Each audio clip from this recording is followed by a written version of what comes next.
And welcome back, guys and gals. Here we are. Here you there. Can't speak English well. We do the English speaking. Sorry, I'm currently petting my dog. So Priorities. So last time we killed the chained ogre.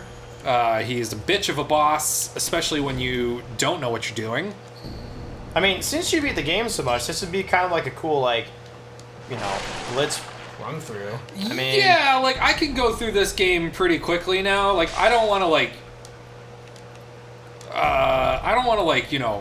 blaze through this game because this game's super high quality. I will be going through this at a quicker pace than I originally anticipated. I don't think From Software has put out a low quality game. I think all of their I guess that's that's worth talking about, where it's it's a From Software game.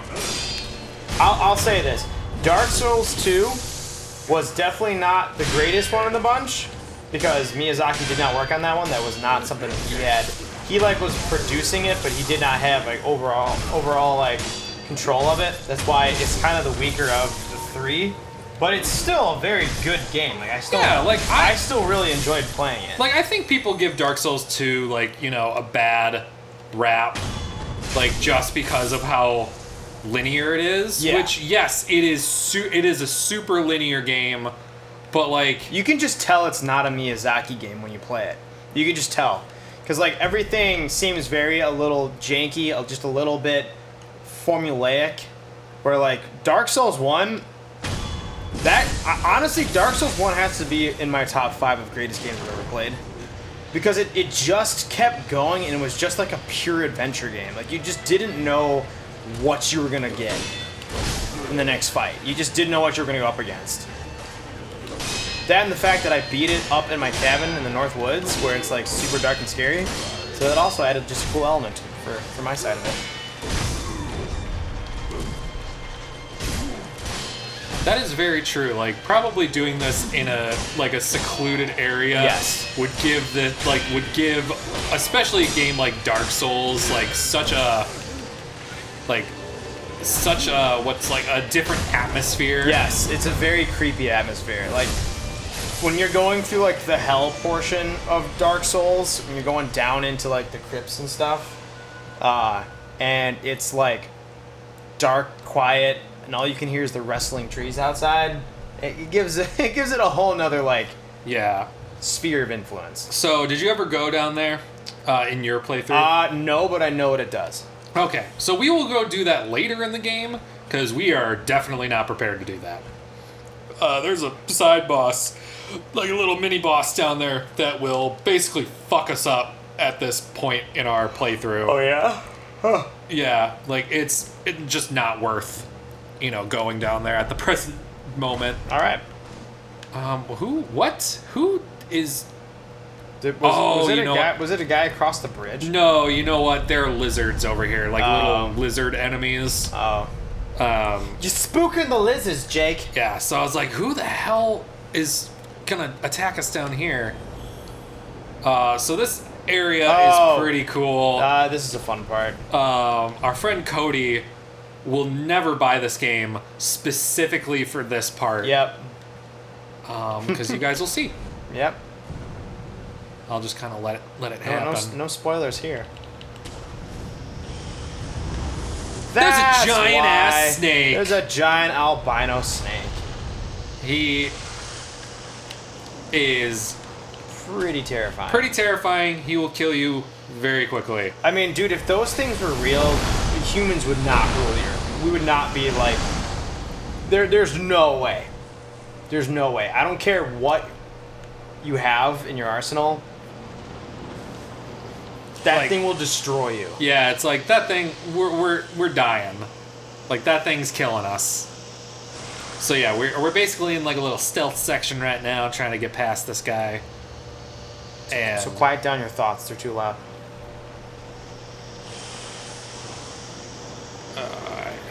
This part, I never know when the best time to go is. When you gotta go, you gotta go. When you gotta go, you Probably gotta go. when he turns his head more to the right. once he turns back. There. So you go in here, and then he somehow realizes that you're in here, but doesn't attack you, and then you fucking get him. You know how painful that would be? Being stabbed through your eye. Probably it depends, because your eye actually doesn't have any pain receptors, which is why you're awake during LASIK surgery. Oh. But it is more of the sensation, like, you know, the feeling of like, oh my god. What happens if I get like hot sauce in my eye and I'm like constantly tearing up and crap? Like what is that then? Well, like, I think there are other parts of your eye that, like, you know, have pain sensors, but like probably like the surroundings, like the tear ducts and stuff. But like your actual eye does not have pain receptors. This poor guy, he's just mourning the loss of his horse, and you just stab him in the neck. Yeah, well, he can go be with his horse now. Oh. I know it's a little morbid, but you know what? That's life. You know, either cry over your dead horse or get stabbed in the neck, or sometimes both. Or both. I know who's next. Everyone that's played this game knows who's next. That's like saying if you watch a movie, I know what's happening next. Well, yeah, because you watched the movie. What's up, fatty? I love the face on him.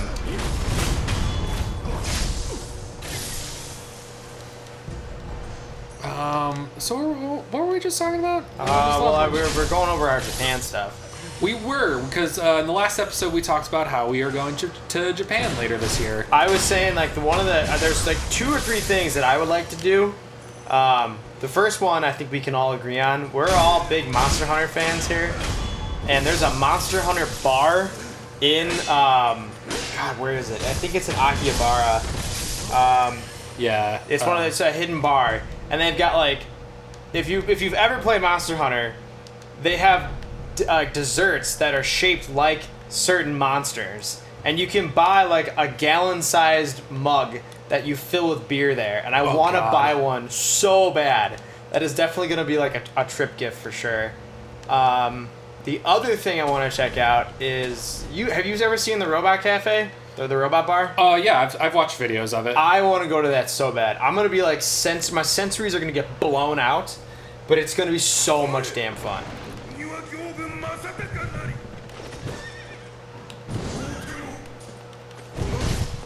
Oh, you know what? I forgot to get the. Do you have the rope attack yet, or no? No, the firecrackers. Oh, yeah, that's pretty huge for him. All right, well, do your best. Oh, not doing your best. Definitely not doing. What? How did that? Okay, let's see. Let's see if I can. See if I can get out of this. Nope. Damn it. Okay. I might. I would say just let him do the deed.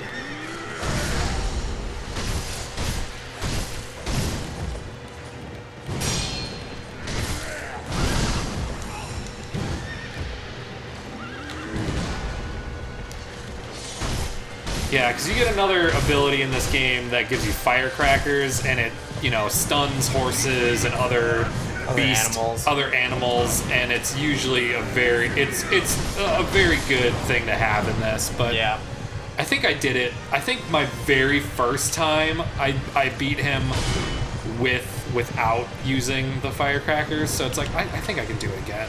I struggled with this guy for a long time, and I went the other route. I went into the memory for a time, and just got kind of perfected my gameplay in the memory, and came back and just wiped him.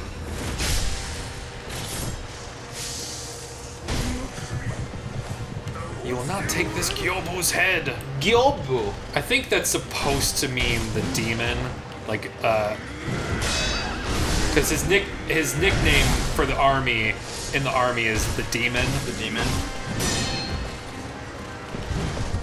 So, Demon Oniwa? Yeah, Gyobu Masataka Oniwa. Japanese names are so badass. Shit. God damn it. I kept trying to jump and it just didn't go. And you get names here in the States where it's like, hi, I'm Caleb Wright.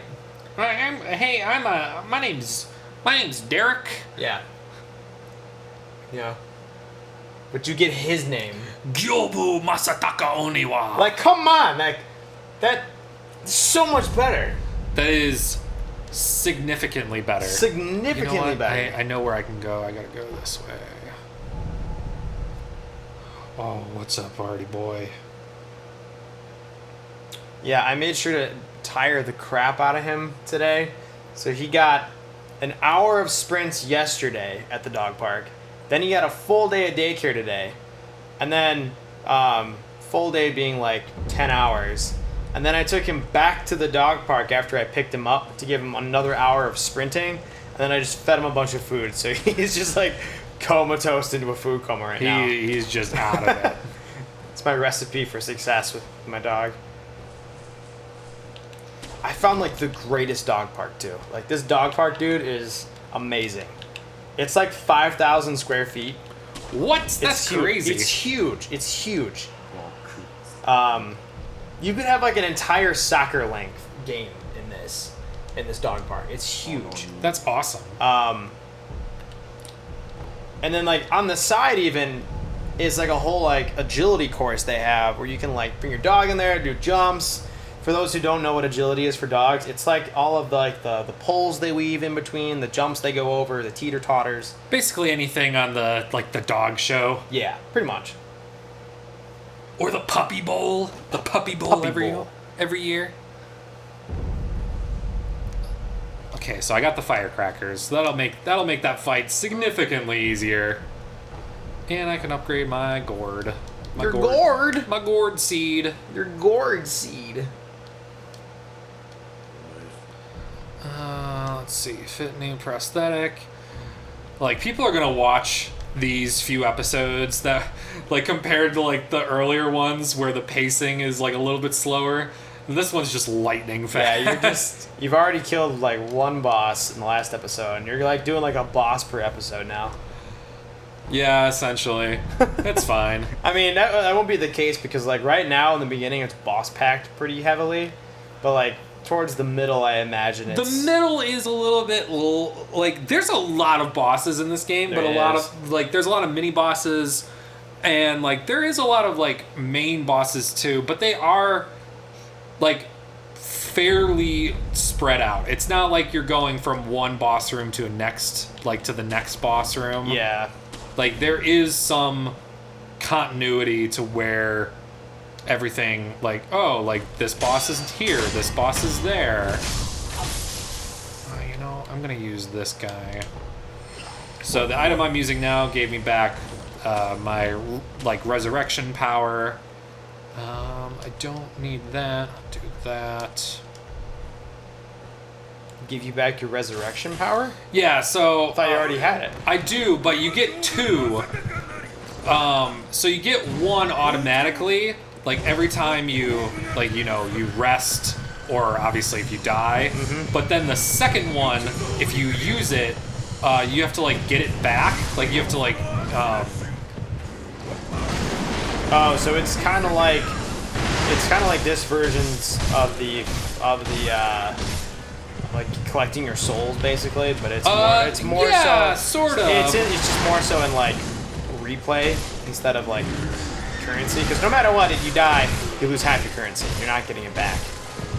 Yeah, sometimes you can get what's known as unseen aid, which will prevent that, but it's few and far between. Yeah. It doesn't happen as often as people think it does. See, like, I'm already... Boop. One down.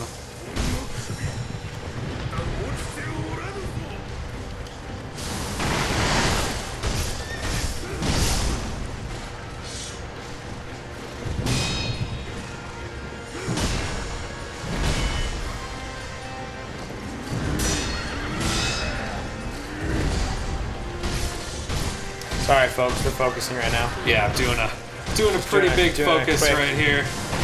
Jake's in the zone. I don't want to interrupt him. Okay, get me back. Some of these boss fights are just gonna be us focusing for a couple seconds. Yeah, like come on. Then you can get back to hearing us talk about nothing.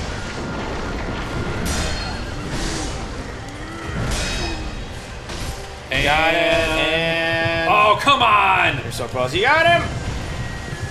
There we go. There you go. And dead.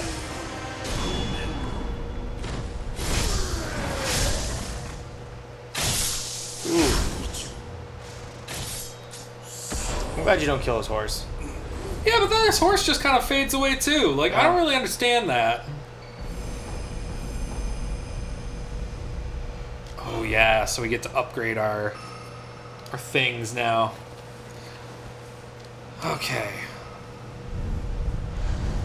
So that was Gyobu. He's the first main boss in the game. Yeah. Like, you can't get to any other main boss without fighting him. So we have enough prayer beads from the mini bosses that we've faced to get a prayer necklace, which upgrades our vitality and our posture, which is awesome. And then we can use the memory that we got from fighting Gyobu to enhance our attack power. Nice. So it's just a whole bunch of awesome right now. We're in a good spot. Minus the fact that we're coming up to the most annoying boss in the entire game. But they did patch him. Is this the dude with the mask on? Right here? Tango. Tango. I actually didn't fight him the first time I found him. I was like... You don't fight Tango. Oh. I thought he gives you a chance to fight him, but... No. You don't fight him really at all. Oh, okay. Because he seemed cool. I didn't want to hurt him. Yeah. He's an important character in the game. So this guy, the Tango of Ashina. So he's basically he gives you the name Sekiro, which means one-armed wolf. And then he asks you to hunt some assassins, which he calls rats. And then there's a little lady over here that we want to talk to. She doesn't really do anything. She just kind of gives us little information drops. I don't think she really does anything in this game, but, she's cool. And then there is something up here, if I can... Yeah, isn't there a chest up here or something? There is a chest up here that... lovely noise that I just made. There is a chest up here which contains another prayer bead. So... Holla at your boy. Free prayer bead without free prayer bead without having to fight a boss. Okay, let me see if I can get... What's the one that I need? There's a skill that I need that is gonna be uber important, and we're just gonna need it. So acquire skills. I think it's this. I think it's up here. So I'm gonna go with that one. Yeah, that's the one. Breath of Life. This skill rocks. So we're gonna save up for that guy. What does that do? It basically, every time you do a death blow on someone, you get a little bit of your health back. Nice. But so we're gonna go through this door, and we're gonna do the most annoying boss on the next episode. Oh no! Yeah, so we're gonna leave you guys hanging. So we'll talk to you guys later. All right, bye. Bye, guys.